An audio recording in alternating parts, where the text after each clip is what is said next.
Alright, today I'm going to be going over all the essential gear you need as a new rider.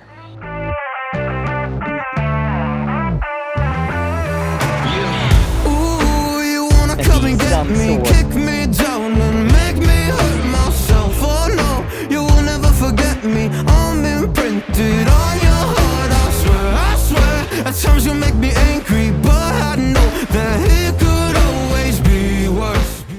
I've been riding for about 5 years now, so I have some experience with purchasing gear and spending a lot of money and kind of sometimes even wasting money on gear. So what I'm going to do today is I'm going to walk you guys through the gear that I currently have as an experienced rider of 5 years, and then give you my recommendations for new beginner riders in the more budget-friendly tier. So let's go. All right, so I think the first and most important thing you should get as a new rider is obviously going to be something to protect the dome. So for helmets, there's so many different options, so many different brands. This is my current helmet, the Bell Raystar DLX Flex helmet.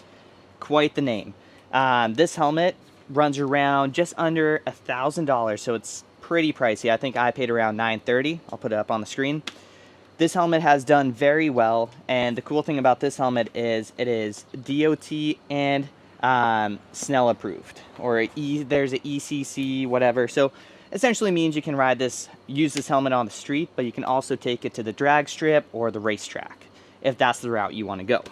And another thing I really like about this Bell Raystar helmet is it has the Pro Tint visor. So essentially that means in the sunlight, this is going to dim, it's going to auto tint essentially, but then at nighttime it turns back into a clear visor. But in my opinion, this is way too much of a helmet for a beginner rider. You're not going to need something that is track approved if you're just getting into riding.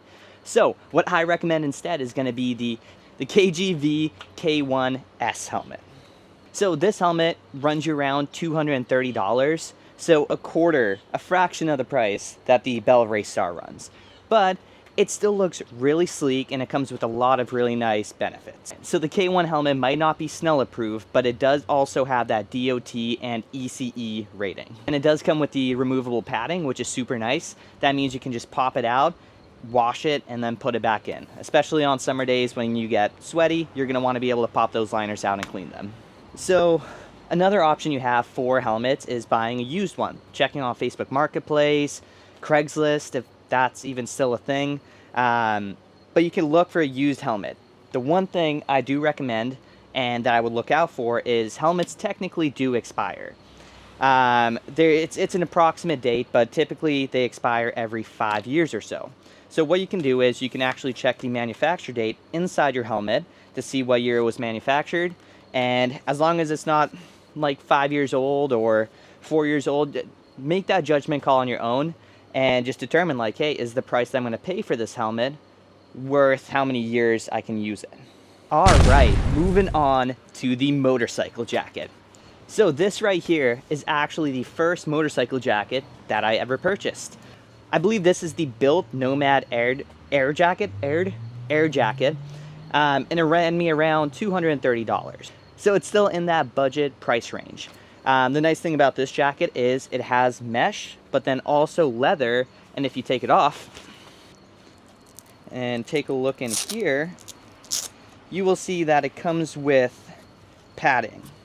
So it has impact protection, and it has some leather, and it has mesh, and overall it's a really nice quality jacket for that price range. The one thing I don't like about this jacket is that there is no back padding. This is actually just a foam insert, so you can buy that separately, but I wish they just included that. As a beginner looking at a motorcycle jacket, again, I would say, like, check Facebook. So many people get into riding and then instantly, a year or two later, decide it's not for them, so you can pick up some really nice quality gear at a really cheap price. But if you do want to buy a new jacket, you can easily find one between the $150 to $250 price range. I would recommend staying away from the hoodies.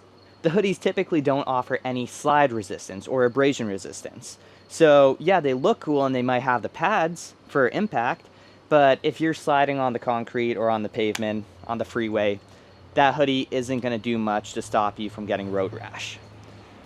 And if you're unsure about the abrasion resistance of jackets, on the tags or even on the website, you can take a look and they'll give you a rating. So I'll put up on the screen a little screenshot of the abrasion rating and impact rating for motorcycle jackets, and you can use that to judge and decide what you want to do. All right, moving on to the second most important piece of gear, in my opinion. That is going to be gloves. So whether you work from a desk or whether you work with your hands on construction or whatever job you do, it requires your hands. So that is the second thing after protecting your brain that you're going to want to protect. So make sure to pick up a pair of gloves. So these gloves right here, I believe these were also my first ever pair of motorcycle gloves, and they've held up pretty well. I actually put them on the back of my wife's car. She drove away, fell in the middle of the road, car ran them over, and bam, they still look good. All right, so a couple things to look for when buying motorcycle gloves. You want to make sure that it has some sort of knuckle protection. If you're riding and a rock flies up and hits you on the knuckles, that's gonna hurt. The good thing with motorcycle gloves is that you can pick them up for quite inexpensive, or I shouldn't say inexpensive. Inexpensive compared to some of the other gear here. But I'd say easily for $100, and I'm pretty sure that's what those cost me. For $100, you can pick up a nice pair of gloves that will last you multiple seasons. All right, now we're gonna talk about shoes. Not these shoes. These shoes would actually be horrible for motorcycle riding, and I'll tell you why. So, when trying to find a pair of motorcycle shoes to wear, they don't have to be the Alpine Star SMX3 vented boots, the Instagram icon. No. And that's kind of why I bought these, because I thought they look cool, but they're hot and kind of uncomfortable to walk in. So don't necessarily recommend getting these, but realistically, you can pick up any pair of motorcycle shoes that are above the ankle. The thing is, you don't want a shoe that's below the ankle, because if you ever fall off your bike, it's just gonna go, and that's not good. Look up videos on Instagram if you don't believe me. But you can easily pick up a nice pair of above the ankle boots off Cycle Gear or Revzilla, or again, even used, for around like $80. For example, you can take a look at the Built Dexter 2, I believe. They're gonna run you around $80. They're above the ankle shoe. They pretty much cost what sneakers cost. Actually, I feel like maybe even a little bit less. But you just don't want to be caught riding with your gym sneakers or Crocs or flip-flops. Don't be that guy. Pick up yourself a nice pair of above the ankle shoes. You don't have to spend a fortune like I did.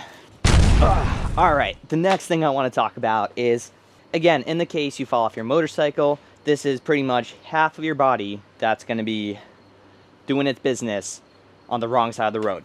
So you want to make sure that you have something that's going to offer some sort of protection. All right, in my opinion, and I'm sure I'll get roasted in the comments for this, for a beginner rider, a pair of jeans is going to work perfectly fine. Now, I'm not talking about the nice flex skinny jean, stretchy compound. That's not going to hold up. Get yourself a nice pair of Levi's or some thicker denim, and that will do well. You don't want to be the person riding a motorcycle with leggings or joggers, because as soon as you need protection there, it's not gonna work. If you do have extra money to spend, you can take a look at Cycle Gear. They do have some really nice pants with abrasion resistance and pads, and you can get those anywhere from like $100 to like $300. So you can pick and choose. But for me personally, a nice thick pair of denim is gonna work perfectly fine. So once you have the essentials for riding a motorcycle, we can get into the nice to haves. These aren't necessities, but they're very helpful, and I recommend them for a new rider. Number one, some sort of camera. It doesn't have to be an Insta360 X4. It could be an X2 or X3 or old GoPro. Stick that on your helmet. But it is, let me actually put the unicorn mount on real quick. That's why I like to call them unicorn mounts. But in my opinion, it is very important. Just like how I have dash cams in all of my cars. You don't want to get into an accident and then someone says, hey, it's not my fault, I didn't run that red light. Then it becomes a he said, she said situation. And especially on a motorcycle where the risk is a lot higher, you want video evidence Or if someone like bumps into your bike, someone scratches it, you want video of it. I'm telling you right now, you're gonna regret not having some sort of camera while using your motorcycle. Plus, sometimes you capture really cool things and you can put it on Instagram or YouTube or X, I don't know. And again, you can take a look at Facebook Marketplace for used cameras and you can snag a really good deal there. The next thing is gonna be some sort of communication device. So what I have here is a Sena 50R. They also come in a 50S, but this is a Bluetooth and mesh intercom system. So that means you can take calls from it, you can listen to music. With the mesh technology, you can connect to other Senas, and I think you can pair up to like 10 plus Senas. It does get kind of hectic if there's so many people on one channel, but it is really nice to have if you need to pick up a phone call, or if you just want to listen to music while going to the gym, or if you're riding with your buddies and you just want to be able to talk to them. I highly recommend some sort of intercom system. The one thing I will note is if you have friends, that sounds horrible, but if you have friends, check with them to see what type of unit they're running. The two big ones are going to be Sena and Cardo. So you want to make sure that you get the same brand as them, because there are some like connectivity issues between Sena and Cardo. Speaking from experience, if you can, try to get the same unit as your friends. It makes life a lot easier. Make sure you understand if you just want a Bluetooth unit or a Bluetooth and mesh unit. The mesh unit is more for a lot of riders connecting together, and Bluetooth is better if you're just a single rider. But yeah, that's my spiel on comm devices. The next thing I want to talk about, I feel like, is super underrated, and that is going to be ear protection. So what I have here is Alpine, not Alpine Stars, just Alpine ear protection. They have different versions. They run you like $20. You can get them on Amazon or Cycle Gear, but they're super nice. They're reusable earbuds or earplugs, and they come with a little tool that you can use to insert. The nice thing is these come with a little tool, which is this thing right here, and you can use it to insert them into your ear. So then you just take it like that, stick it in, and then you can pull this out, and this kind of makes sure that it goes far enough into your ears for protection. And it's super nice. They're washable, reusable. Honestly, the best 20 bucks I spent. And especially if you have an exhaust on your bike and it's loud, you want to be able to protect your ears. So pick yourself up one of these. Best 20 bucks ever spent. All right, the next thing only costs $25, and it's installed somewhere on my bike. And it's gonna help in recovering a stolen motorcycle. We pray that never happens, but in the case it does, this is gonna help you locate it. So it's gonna be the Apple AirTag. These only cost like 25 bucks, and they're super small, and you can hide them pretty much anywhere on the bike. And in the case that your motorcycle gets stolen, you'll have some sort of GPS to try and recover it. And depending on how crafty you get with hiding it, it's just gonna prolong the amount of time for someone to find it. And if you're interested in how to disable the sound, because these AirTags notify people if it's following them, and then you can play a sound. So if you're interested in disabling that sound, you guys can check out this video right here. I did a whole video on using an AirTag and seeing if it's practical for motorcycle tracking. So make sure to check that out. The AirTags are so much cheaper than some of those other motorcycle tracking devices, and it doesn't require a subscription service. So highly recommend that. And of course, the last thing I recommend for a new rider is a quad lock. You don't have to get the expensive like wireless charging one or whatever, but make sure to get a quad lock with this vibration dampener, or you are going to destroy your phone's camera. Speaking from experience here. But this is super nice if you are just riding, or if you need maps, or if you want to see if you're getting a phone call.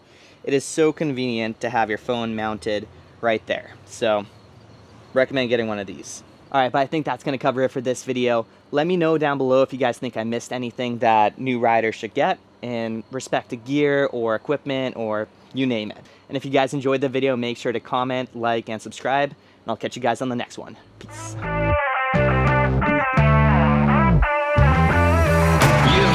Ooh, you wanna come and get me?